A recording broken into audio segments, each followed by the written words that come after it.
I have never been good at mobile games. Every time I've tried to play Genshin on mobile, I have sucked. Every time I've tried to play Honkai on mobile, I've sucked. I can't even spin the Pokeball right on Pokemon Go. I am awful at mobile. That's why when REDMAGIC reached out to me and wanted me to do a sponsored video with their new phone, I was actually really excited about it because I thought this might be an opportunity for me to hone my mobile gaming skills. But essentially they wanted me to make a sponsored video taking a look at the phone, and so I asked them for a challenge. I got a prompt response asking me to beat Spiral Abyss on mobile, and naturally, I said that'd be pretty easy. So today we'll be unboxing this new phone, talking about some of its key features, and trying to become a mobile gamer. This is the REDMAGIC 6R.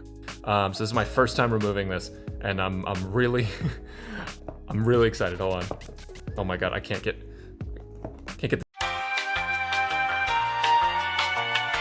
This is the price we pay for salvation. There we go. Oh my gosh. Okay, so here's the lid. I'm gonna set that aside for later. This looks really nice already. Okay, so we'll take a look at this in a second. As you can see, here's the phone. We have the 6R right here. Okay, so we'll set this aside. Well, let's take a look at what's in this box. So we are looking at, okay, manuals basically, warranty card. Let's see what's in here. I think this is gonna be a phone case. Hold on. Maybe just a cover for the back. Yeah, so it's a nice plastic cover for the back. Oh, it's not even plastic. I wonder what this is. This feels really nice. It looks really nice. It's completely clear, which means that we're gonna be able to see the design on the back of the phone. So we'll go ahead and put this on in just a second. That is all that is in here. So let's go ahead and pull out what we've all been waiting for. Woo, okay. This looks so good. There's a little tab here. We're gonna go ahead, pull this down. Oh, and we're just gonna slide this right off, I think. Let's see. Okay, to be honest, guys, all the phones I've had in the past have been hand-me-downs, so I've never actually opened a new phone out of the box. This is really exciting. Oh, it just slides off. And here we go. This is the phone right out of the box. You can see I have my phone set up on a box, on a tripod to make sure this works. That's really funny. So remove this little cover here. And in this box is, first things first, we're gonna get a charging block, which is gonna be really helpful to us in a second when we have to charge this phone to make sure that we can get full battery life for this review. It's got a normal USB port here, and then it goes into USB-C, which is the port in the phone. Right here it is a USB-C. So that is what this block is gonna connect to here. I'm gonna let the phone keep doing its thing. Really good stuff. Go ahead and use that in just a second. And interestingly enough, so there's no headphone jack on the phone itself, so it does come with a dongle. I'm personally not the biggest fan of the dongle and the lack of headphone jack, but it's not a make or break it deal for me. Honestly, it's just an extra thing to carry on your person. It's not too big of a deal. And that's about it for the insides of this box. So now we're gonna go ahead and make sure that our phone is all set up. To be honest, going into that unboxing, I had no idea what I was actually gonna be looking at or what I was looking for, but here's some interesting facts about the phone. This thing is awesome, and I didn't do it enough justice when I opened it out of the box. So the first impression that I had is that it's super light. It has a plastic back, and to me initially a plastic back seemed like a bad thing, but I think I can excuse it kind of just because like it feels really sturdy. Even though it is plastic, it does feel like it has a very, very tough build, and it feels like if I dropped it on some rocks or something, like it genuinely wouldn't crack. It also looks really clean too. Honestly, if I was just someone watching somebody, you know, play games on their phone on a bus or something, and they had this phone, I would have no idea just looking at the back. It looks just like any modern phone that comes out from bigger companies like Apple and Samsung. So honestly, this thing looks just really, really good. I'm a huge fan of the aesthetic of it. I really don't like gamer branding because most things branded for gamers look really over the top. So I appreciate how simple this is. Off the bat, we have up to 144 hertz, which is 144 frames per second. That is the maximum you can run this thing at. Most mobile games are running at 60 FPS capped anyways, but if you can find uncapped ones, 144 hertz is incredible. It has a 360 hertz touch sampling rate, which basically means it responds to your fingers faster than Whale C6 Ganyu. It has a Qualcomm Snapdragon 888 chip, which is basically like if you gave Zhongli another buff. That's how strong it is. It's ridiculously powerful. To be able to fit that into a phone allows it to run games incredibly well. It has 5G data connection, which is pretty standardized by today's times, and Wi-Fi is 6E. You don't need official for this thing. Its battery charges super fast. It's got 30-watt fast charge. And now the cameras are really good too. I thought this phone would have to cut back on something like camera quality to be able to meet the price point it's at, but I'm really impressed. You have 4 cameras. There's a 64 megapixel main camera, 5 megapixel micro, 8 megapixel wide angle, and 2 megapixel depth of field. And if you're FaceTiming your friend about how you lost the 50-50 on Ayaka, you'll be glad to know the front camera is 16 megapixels. I actually did you guys a favor and went and touched grass so I could show you the video quality on this thing.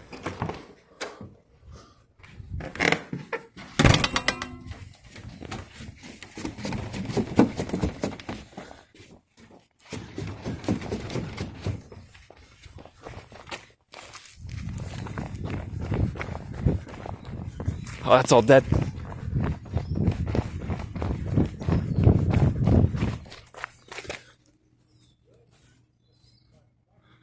The REDMAGIC 6R has between 6 and 12 gigabytes of RAM depending on the model that you get, and between 128 gigabytes and 256 gigabytes of storage, which is absolutely insane, and I never thought mobile gaming would get this far. The color range is also really nice, but I do play with night light mode on or blue light filter on just for my own eyes' sake, and that's something I do on all of my technology, not just this phone. So anyways, I know I just spewed a ton of words at you, but the TLDR is phone good. Stay tuned for some gameplay in a moment. Before the gameplay, I want to briefly go over operating system because that's a huge draw for me personally. So the software is the REDMAGIC operating system, and I had no idea what this is until I got to play around with it a little bit. And to me, it feels like a varied version of Android systems. The standard Android, I believe it's Android Pie that comes with a new Samsung phone. So I was really comfortable with the UI already. It's very similar to what you'd get with a Google phone or Samsung Galaxy. It has a special feature called Game Space though, which is the real selling point of this phone if you're getting it for gaming in particular, because Game Space allows you to change tons of things about how your phone runs games and customize the experience that you're getting while you're in game. So Game Space is a really great addition to this phone. It'll allow you to cut back on battery expenditure and it'll help you improve your performance in game. One last major selling point of this phone, and I cannot stress this enough, especially for those of you who play FPS games on mobile, Fortnite mobile, PUBG mobile, any of those things, or if you just like to use bow characters like Ganyu, this phone has touch triggers. This phone literally allows you to go and hit the shoulder trigger button in Game Space and then activate triggers and bind them to a certain button on your screen. So like I moved my right trigger over onto my attack button and I moved my left trigger over to the dodge button. So that way I'm able to hold charged attack and then dodge, animation cancel faster on phone, and I'm also able to hold it like it's aiming a bow or gun on a console game. So it really helps you out when you're playing things like Ganyu. I found this to be super helpful, but I'm not going to use it in my Spiral Abyss run later because most people's phones don't have triggers and I do want to emulate the full mobile experience. If the Genshin community can't handle people using Bennett in a showcase, there's no way they're going to handle me using touch triggers in Spiral Abyss. But they're there and they're super awesome. And my final favorite thing about this phone is being able to open up Discord, Google Chrome, Messenger, whatever you want to open up in the middle of your game. You can open up a tab, it sits off to the left. You can watch your favorite streamer in the middle of your game. So you can have it like up in a tiny little window in the top left or in the middle, wherever you want to have it, and you can still play your game in the background. It is completely different from what I would expect phones to be able to do nowadays, and that is really cool.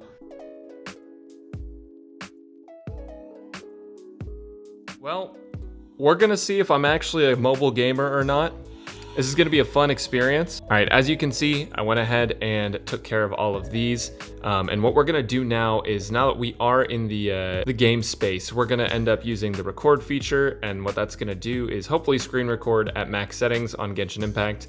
And we'll see if that works out for us. We'll see if we're able to get like 60 FPS consistently and clear Abyss. Cool. Let's get started. Throw down Sucrose.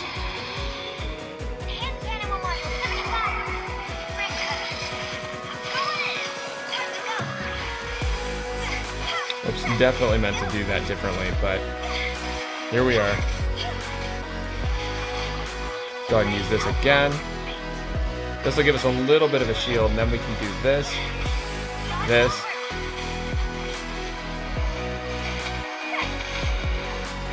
Oh, we got it. That was actually relatively quick. Gonna use Xiangling, gonna use Ganyu, and we'll save Jean for if we need her. But hopefully we should be able to take care of this pretty quickly with Melt. Melt is honestly insane. This guy's gonna stun himself. We shoot him a couple times, and that's GG. Cool, and that's 12-1. Let's go. Yeah, let's Sucrose as soon as possible. Bennett. Use Xingqiu. Jesus, Xingqiu, dude. Oh my god. He's insane, man. There we go. That took a little bit longer than I would have liked, but I think that this side might be a little bit easier for us. So let's go ahead and see if we can do that. Look at that. Look at that baby idiot. He's dead. Yes, unfortunately we didn't get the time, but we will be able to beat it, I think. Okay, so we'll have to open up with Jean on the next one. But at least we got 2 stars on that one. That's pretty good.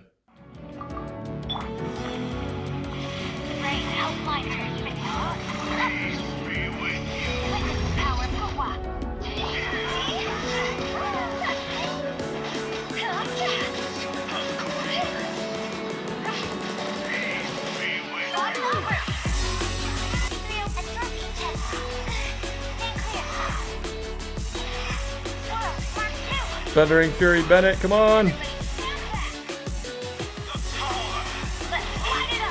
The power of Thundering Fury Bennett!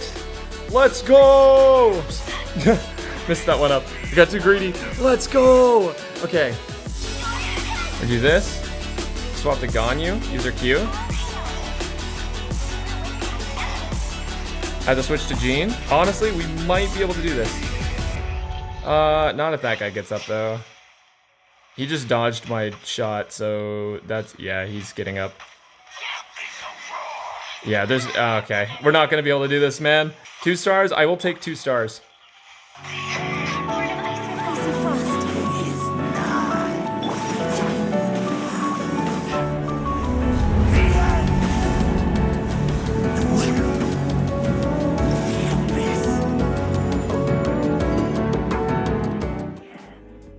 Alright, so we were able to clear Abyss, but not with 36 stars. Honestly, I don't think that's too bad for my first time on mobile. Maybe you guys will disagree. I'll definitely be going back in to finish it. But after using this phone for intensive content and just messing around with it for a couple days to see how much value we can get out of the phone, here are my final thoughts. This may be a sponsored video, but this phone is incredible, and that is coming directly from me. If I had no affiliation to REDMAGIC at all, if they didn't pay me to sponsor this video and I was making it anyways, I would say the same thing. It's like suspiciously good, right? It is way too good of a phone for its price point. But after contemplating that for a while, I've come to the conclusion that it has to do with branding. And that's where the REDMAGIC 6R has an advantage. You're able to get the power of the newest phones for a lower price point because the company isn't, well, quite frankly, it's not a monopoly. But economics and business practices aside, this is a really, really solid phone, and I genuinely had so much fun messing with all of the features on it, getting to play different mobile games that I hadn't been able to run on my previous phone, and just feeling how easy it is to play Genshin Impact at 60 FPS on max settings.